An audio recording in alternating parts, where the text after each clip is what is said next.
Demand 50 సంవత్సరాలుగా ఉన్నప్పటికీ ఎన్నడూ కూడా ఎవరు ఈ అద్భుతమైన పండుగను లష్కర్ బోనాలను ఉజ్జయిని మహంకాళి అమ్మవారి బోనాలను మరి రాష్ట్ర పండుగగా గుర్తించాలన్న డిమాండ్ను ఎవరు పట్టించుకోలేదు.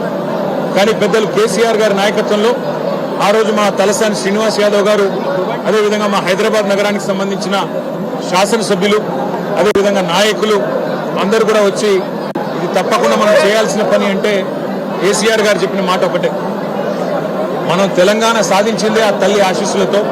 అందుకే ఆ తల్లికి ఒక బంగారు బోనం కూడా సమర్పిద్దాం రాష్ట్ర ప్రభుత్వం తరఫున. దాంతోపాటు అత్యద్భుతంగా అధికారిక లాంఛనాలతో అధికారికంగానే మొత్తంగా మరి రాష్ట్ర పండుగగా ఈ కార్యక్రమాన్ని చేస్తామని చెప్పాము, చేసి చూపెట్టాము. ఇవాళ చాలామంది చాలా చెప్తుండొచ్చు, కానీ కేసీఆర్ గారు భారతదేశంలో మొట్టమొదటి ముఖ్యమంత్రి. యాదాద్రి లక్ష్మీనరసింహస్వామి దేవాలయాన్ని 1800 కోట్ల రూపాయలతో రాష్ట్ర బడ్జెట్ నుండి డబ్బులు కేటాయించి అత్యద్భుతంగా నిర్మించిన నాయకుడు కేసీఆర్ గారు.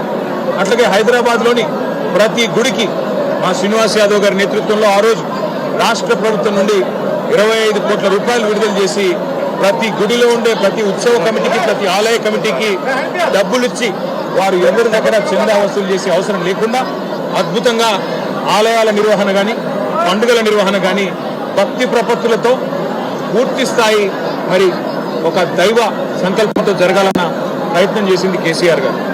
ఈరోజు మేము ఆ తల్లిని అందరం కూడా సమిష్టిగా మొక్కుకున్నది ఒకటే, రాష్ట్రంలో వర్షాలు బాగుపడాలి, రాష్ట్రం కలకల్లాడుతూ ఉండాలి, రైతు ముఖ్యంగా సంతోషంగా ఉండాలి, రాష్ట్రం పచ్చగా ఉండాలి, శాంతి భద్రతలు సరిగ్గా ఉండాలి.